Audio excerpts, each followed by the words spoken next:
Qual é o poder de uma narrativa? Um aspecto positivo do poder da narrativa é quando, por exemplo, quando a gente vai assistir um filme, os atores estudam e fazem de tudo pra gente poder ter uma visão daquele personagem. E você tendo uma visão de um personagem, de um pensamento que não é o seu, faz você ter um pouco de compreensão do que o outro pensa ou pode pensar. Mas quando ela pode ser prejudicial? Eu sou a Thay Eu sou a Paula, e nós somos... Elefante de Franja, Hoje a gente vai falar sobre O Milagre. um filme de 2022, estrelado pela maravilhosa Florence Pugh. Ele está disponível na Netflix e ele é baseado em um livro foi escrito pela... Esqueci o primeiro nome. Emma, eu esqueci o sobrenome. Donahan. Ela foi responsável também por escrever o livro chamado O Quarto, que deu origem ao filme O Quarto de Jack. Uhum. Aí a gente vem com o filme O Milagre, dirigido pelo Sebastián Lelio, que é um cineasta e diretor chileno. Bacana, né? Ele dirigiu também filmes como A Mulher Fantástica, Desobediência e Glória. Só filmes diferentões. Só filmes que trazem bastante questões como religião, questões de gênero, de idade. Uhum.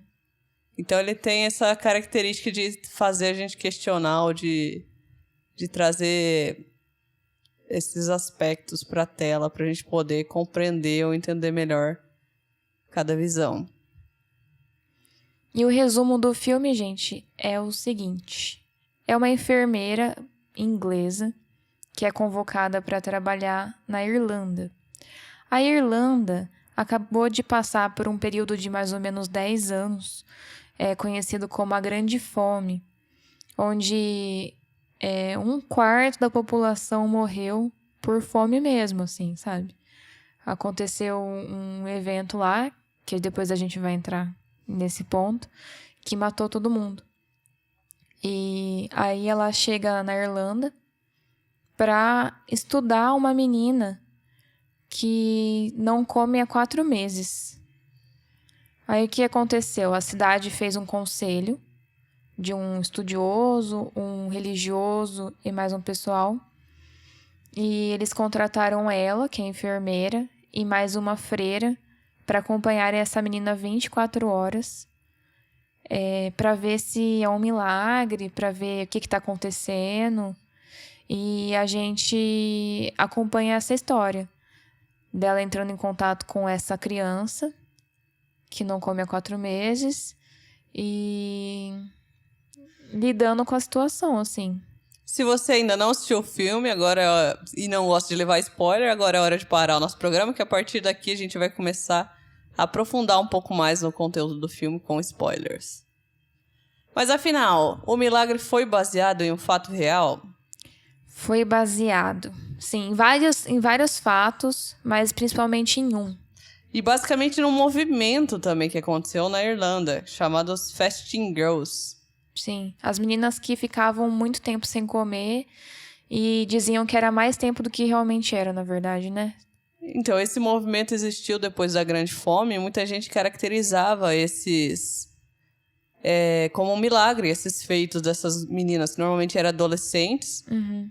Então, isso ocasionou até um boom nas cidades, o pessoal querendo ver, conhecer essas garotas. Virou atração da cidade, né? Virou atração. Mas o milagre em si, ele foi mais baseado ainda em uma garota específica, dentre dessas, que o nome dela é Sarah Jacobs, isso mesmo. A Sarah Jacob é uma das Fasting Girls também. E só que com ela, assim como no filme, a cidade convocou uma vigília também. Se eu não me engano, era 4 pessoas para vigiar a menina. Uhum. E verificar o que tinha acontecido, se ela era milagrosa mesmo. E acontecia que, por ter essa situação, a cidade acabava até recebendo visitante, turista, para poder ver que essas garotas milagrosas. Então acontecia muito esse tipo de situação, que é o que a gente vê um pouco no filme também.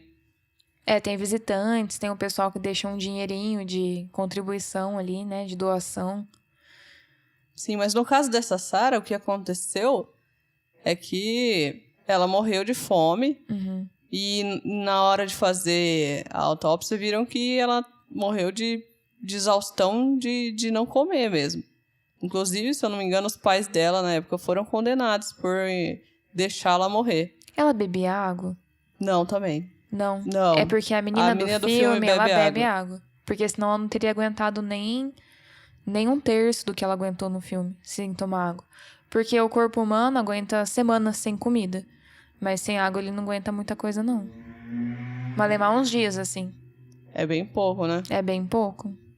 Aí no filme a gente acompanha a trajetória da Florence Pugh, que é a que é a Elizabeth. enfermeira, que é uma enfermeira responsável por vigiar a menina. E ali a gente tem 2 pessoas fazendo a vigia. A gente tem 12 horas da enfermeira. e 12 da freira. A gente tem já ali um dos principais conflitos do filme, que é a ciência e a fé. Sim. Porque como enfermeira, ela já chega cética. Ela é a figura cética do filme. Uhum. Ela chega já... Não, é impossível a menina não comer. Uhum. É 4 meses. Ninguém aguenta 4 meses. E ela chegou e a menina tava saudável, tava curada. Não fazia sentido nenhum, assim. Realmente. E na vigia, elas não conseguiam ver nada. Então, pra ela, a menina não tava comendo mesmo. Isso começou até a dar um conflito, pessoal, pra enfermeira. E a enfermeira mesmo, é que esse não é o assunto principal, mas ela tem uma questão dela que a gente descobre ao longo do filme, que ela se diz viúva, mas na verdade ela teve um neném, que ela era casada, ela teve um bebê, o bebê morreu nas primeiras semanas e o marido foi embora. Então ela se considera viúva. Aí a gente vê ela depois do final do dia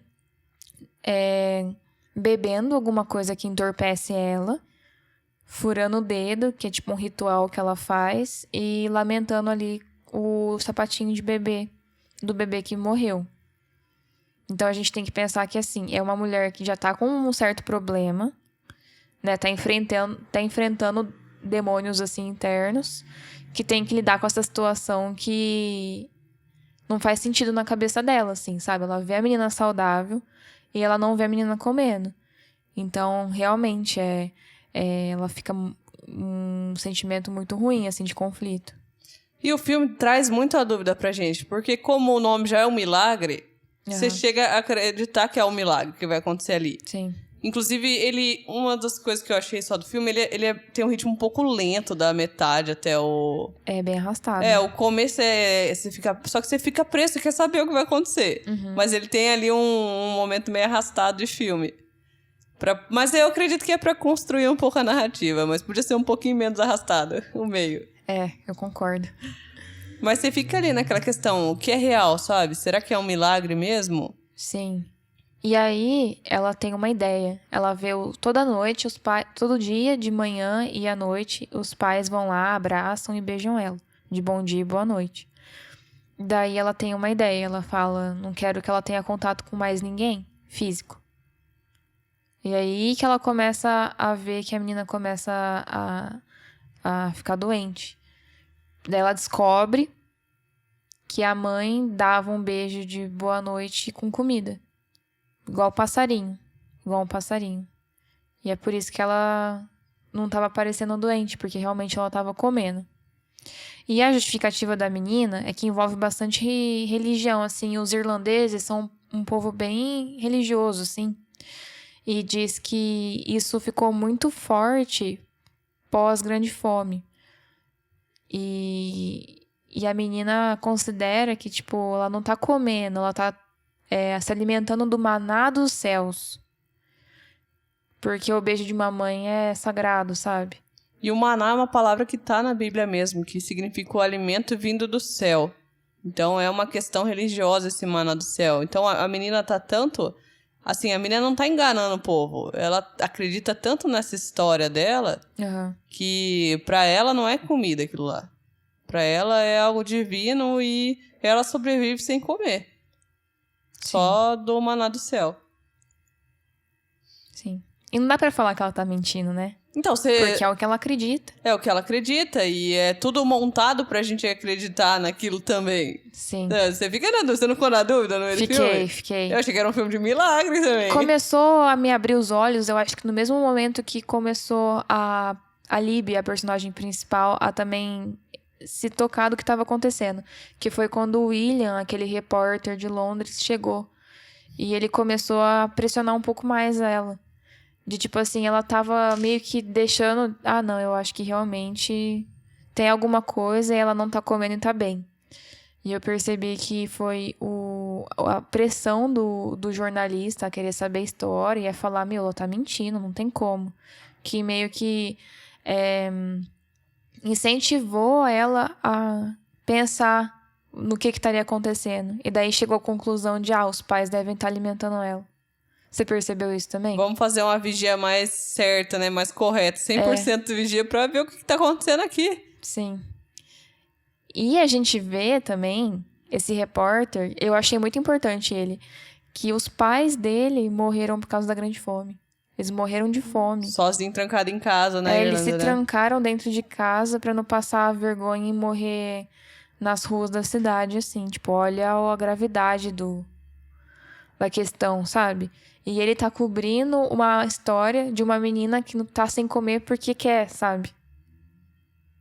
Um dos principais fatores que eles apontam para a grande fome foi um fungo. Um fungo que foi pego na plantação de batata, né? Que era a principal fonte de alimentação deles. Exatamente. E é assim, a batata, ela é calórica, ela tem vitamina C, ela enche, dá força. E ela dá em qualquer lugar, dá em solo úmido, solo seco, dá em qualquer lugar batata. Então, a Irlanda, como era um país muito pobre, eles eram da Inglaterra nessa época, eles não eram independentes. Eles eram considerados a fazenda da Inglaterra. Pra você ter uma ideia, eles não eram considerados humanos, eles eram tipo bicho, assim, pra época, sabe? E eles não tinham muito dinheiro, eram mais ignorantes. Depois da guerra toda que teve da conquista da Inglaterra, da Irlanda, ficou bastante pobreza. E daí o que eles tinham para sobreviver era a batata. Porque não precisava de muito para plantar e sustentava para o pessoal fazer serviço pesado, sabe? Aí acontece uma tragédia dessa. Aí imagina a comida que você tem, tipo o seu arrozinho e feijão. Não tem mais. Da noite pro dia, assim, eles tiravam as batatas da terra e tava podre. Nossa, eliminou 25% da população. 25%. Né? Caramba. E mais um pessoal que daí imigrou, foi para os Estados Unidos, foi pra Inglaterra, foi para outros lugares porque tava passando fome. Diz que teve um pessoal que até roubava e rezava para ir pra prisão porque na prisão ia ter comida. E o mais revoltante é que a Inglaterra ela tirou totalmente a responsabilidade das costas dela, assim. O primeiro-ministro da época falou, a gente não quer se meter nos negócios da Irlanda. Mas a Irlanda era da Inglaterra. Tipo, eles não queriam dar independência pra eles, mas não queriam cuidar dos caras. Só quero você quando você é útil pra mim. Quando você precisa de mim. Sim, e a Irlanda ainda produzia comida que era exportada pra Inglaterra. Então, a Irlanda tinha comida lá dentro. Mas eles não podiam comer porque era de exportação. Não é muito louco? Nossa, aí é bizarro. Começou a ficar mais problemático porque os trabalhadores não conseguiam trabalhar de fraqueza. Eles não conseguiam fazer o serviço. Lógico, não se alimentava. E essa questão do alimento é muito trabalhada no filme. Nas cenas em que a Florence, a enfermeira, se alimenta. Porque dá pra ver no jeito dela comer, que ela tá basicamente comendo pra sobreviver também.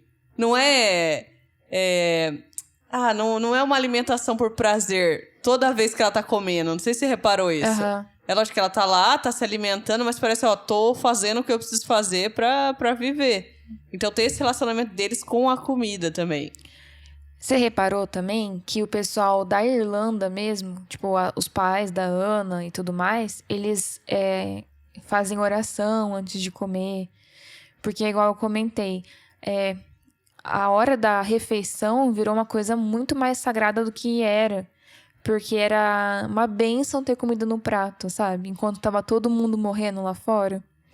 Então eu percebi um pouco essa diferença da Lib com os pais da Ana. Que, tipo assim, ela já ia comendo, mas daí os pais foram lá e faziam uma oração, agradecia, sabe? É onde eles têm a fé ali mais imposta, né? Mais forte do que o ceticismo da própria enfermeira. Sim. Essa questão da narrativa que a gente começou a falar no começo do programa, o começo do milagre, ele já abre quebrando a quarta parede. Ele faz isso em 2 pontos, no começo e no final. Onde a gente vê a atriz que interpreta uma das moças que mora na casa, conversando com a gente, direto no olho, em um cenário, um estúdio. Uhum. É onde ela já vira a câmera e mostra um pedaço de um cenário onde começa o filme. Isso é muito legal de ver. Porque é a Florence Pugh, a enfermeira, dentro do navio para chegar até a Irlanda. Uhum. Então a gente tem essa quebra de realidade e ficção. Que é o que eu comentei que o filme quer trazer um pouco também. Até onde a narrativa te convence. Até onde é bom o lado positivo e o negativo. Ali no filme ele já tá mostrando, ó. Eu tô contando uma história, mas essa é uma história. Então tem o lado real e tem o lado que eu tô montando pra você poder entender. Sim. E ele faz isso no começo e no final do filme. Essa personagem que faz a Maggie, que eu não entendi muito bem ela. Eu não sei se ela funciona como um pino de tipo, vida real e tá lá no meio infiltrada na história também. Porque ela mora na casa da... Eu acho que ela é tipo uma menina. funcionária... Ou ela é parente, alguma coisa mas assim. acho que ela tá mais ali por essa quebra da quarta parede. Sim, porque ela tá fazendo o serviço lá e de repente ela olha pra câmera. E parece que às vezes ela fica na dúvida, né? Ela é um personagem que tá ali meio... Quase que a gente, sabe, assistindo o filme. Sim. Ela não sabe se é milagre, se não sei, tô na dúvida, tô aqui só vendo... Mas não sei também. Sim. Eu gostei de ver bastante o desenvolvimento da relação da Lib com a Ana, que é a enfermeira e a menina. Que a gente vê que, além do ceticismo, vai gerando um amor entre as duas, né? A Lib começa a ver que a Ana é carente de muita coisa, assim. E a gente tem uma revelação do porquê que a Ana tá... ficando sem comer até quase morrer. Que é porque ela tinha um irmão que morreu, que teve relações com ela. Tipo, isso cometeu um incesto que com a irmãzinha. abusou dela, né? Isso. E pra ela, eles casaram. Essas coisas de criança, sabe? Ela tinha 9 anos na história, na época. E daí, a mãe dela descobriu e falou que a alma do irmão dela tava no inferno. E que ela tinha que fazer alguma coisa pra tirar ele de lá. É porque ele morreu um pouco depois desse casamento dele com ela, né? É. Aí a mãe acreditou que, de certa forma, isso foi responsável e deixou a alma dele no inferno. De certa forma, ela era responsável também. Então, aí tem todo o caráter da religião também muito forçada nas pessoas, né? É do fanatismo, né? Do fanatismo religioso no filme. Sim, porque a enfermeira fala pra mãe... Eu já sei que você dava comida pra ela. E ela, se você não deixar ela comer, daqui a pouco ela vai morrer. E a mãe não dava o braço a torcer. A mãe falava assim, se ela quiser comer, ela pode comer. Mas Ninguém eu não vou proíbe dar ela. comida, não vou oferecer comida. Mas eu tive a impressão de que a mãe não queria que ela sobrevivesse pra fazer realmente esse sacrifício pra salvar a alma do irmão dela, assim, Então, sabe? a mãe acreditava nisso, né? Sim. A mãe tava naquele fanatismo, ela tava acreditando que isso era a salvação. Então, pra ela, era isso que tinha que acontecer. A ponto de deixar a filha dela morrer. E ela sabia que ela tava alimentando a menina. Sim. Aí você para e pensa, né?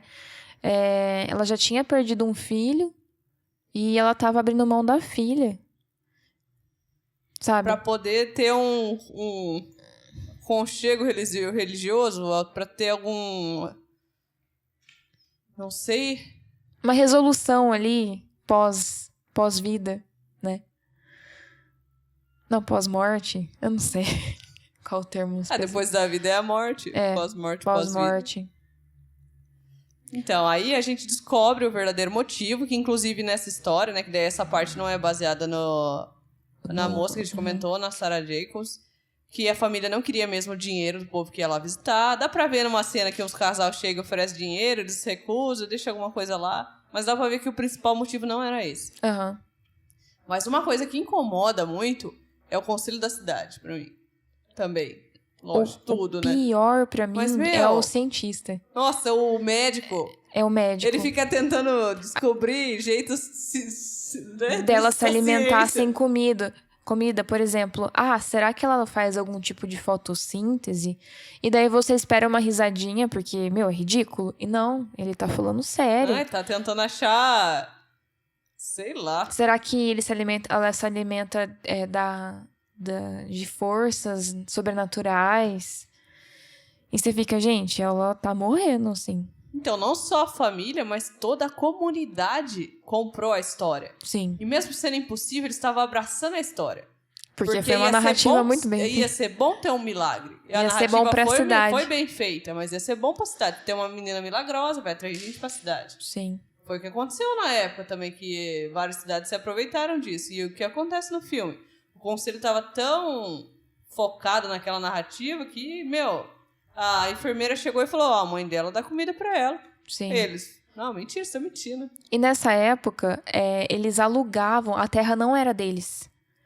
Eles alugavam a terra de senhores de terra, assim, ingleses, geralmente. E teve um comentário que fizeram durante o filme, que foi assim: ah, até o fulano, que é o dono do terreno, não tá cobrando aluguel porque ele acredita no milagre. Aí você para e pensa, se eles desmentirem, tipo, não, a gente fingiu o tempo todo e não é milagre. Meu, o cara ia despejar eles. Eles iam condenar a família inteira, praticamente, por alguma coisa, né, também. Sim. Mas aí, a freira, meu, dá pra ver, dá até um pouco de dó dela, porque Dá. ela é o ponto religioso lá. Mas ela não tem voz, entendeu? Tem um monte de cara pressionando também, e ela não tem voz, não, sabe? É reprimida ali, Aham. tá só meio que servindo a igreja, então ela não pode falar nada que contradiga também algo da religião. A gente vê essa opinião dela no final, né? É, que ela encontra com a enfermeira, né? E isso, ela pergunta pra enfermeira. Ela tá bem? Ela tá num lugar melhor? Porque ela já entendeu o que aconteceu ali. Porque o que aconteceu? Quando ela tava muito, muito fraca, ela conversou com o repórter e convenceu ele de eles pegarem ela e levarem pra Austrália. Se eu não me engano, a Austrália ou os Estados Unidos. Acho que é a Austrália mesmo. E daí o repórter, a gente não descobre até o final que o repórter topou. Aí o que ela fez? Ela conversou com a Ana, falou assim: você gostaria de voltar a ter 9 anos e não ter cometido o pecado com seu irmão? Você gostaria de voltar a comer, ser feliz, ser outra pessoa? E daí ela troca o nome para o nome que a menininha gostava de ser chamada, que era Nan. Daí ela fez um processo de tipo assim, ela ficou muito, muito fraca. Aí ela falou: Ana, agora você vai morrer. Daí pode ir, pode ficar em paz. E daí passou uns segundinhos, ela, né, agora você tá viva e não sei o quê. A menina queria se libertar daquilo, só que a própria... Ela não conseguia, porque a narrativa que ela criou pra ela mesma era tão forte que só uma outra narrativa forte ia tirar ela dali. Sim. Que foi o que a enfermeira fez. Criou como se ela tivesse morrido e renascido. Só assim ela conseguiu fazer com que a menina topasse salvar a própria vida. Sim. E daí acabou que milagre nenhum foi confirmado, porque ela queimou a casa. Fingiu que a menina morreu antes e tava lá no fogo. Ela até queimou as mãos pra ficar mais realista, assim. E daí aparece os pais no funeral, olhando feio pra enfermeira. A enfermeira voltando pra Londres e encontrando o repórter e a menininha feliz e comendo. Ah, mais corada. Nossa, foi legal o final. Pelo menos deu uma esperança. Não queria que terminasse ela morrendo. Deu mesmo. Mas dá um desespero, né? Dá.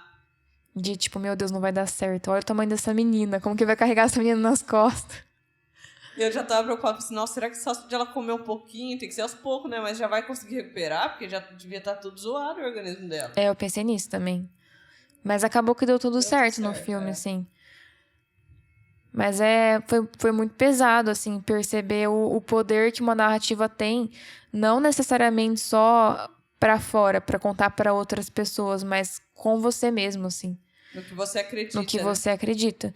Às vezes você cria uma história tão bem montada e tão acreditável na sua cabeça que é difícil você perceber que aquilo não é uma verdade absoluta, sabe? Ah, mas é a própria também premissa das fake news, né? Mas, tipo, alguém te conta um negócio tão absurdo, mas você pensa, nossa, mas e se for verdade? E às vezes a narrativa tá tão montada que você pensa, isso tem uma possibilidade de ser verdade? Então pode ser que eu acredite que seja verdade. E aquilo vai crescendo dentro da sua cabeça, vai né? crescendo. São os dois lados do poder da narrativa. O positivo, que é de você conseguir entender o outro, conseguir emergir num cenário que não é o seu, normalmente. Daí você consegue ter uma aproximação ou ter um pensamento mais aberto sobre o que o outro pode pensar, os outros tipos de pessoa, de comportamento. Mas, ao mesmo tempo, também ela pode pregnar algo que pode ser prejudicial, como aconteceu no filme. Sim. Fica algo a se pensar aí depois de assistir esse filme. Temos a nota do IMDb do filme? 6.6. A nota boa. Eu gostei muito do filme. Ele foi um filme diferente. Faz tempo que eu não assisti um filme desse tipo, que me prendesse a ponto de eu ficar na dúvida. Então, acredito que vale a pena assistir. Ele traz várias discussões, que é essa de ciência e fé, do fanatismo religioso, da própria questão do poder da narrativa. Então, vale a pena assistir. Tá aí na Netflix. Espero que tenha algumas indicações ao Oscar. Eu acho que tem grande chance. Eu acho que tem também. Eu acho que tem. Vamos esperar pra ver. Fica a dica aí, pessoal. Curte nosso YouTube lá, nossas redes sociais. Se não sabe o que eu falei, segue nosso YouTube lá, né? Se inscreve no nosso canal no YouTube e segue a gente lá no Instagram também, no TikTok. Isso aí. Isso aí, pessoal. Até Valeu. a próxima. Tchau, tchau.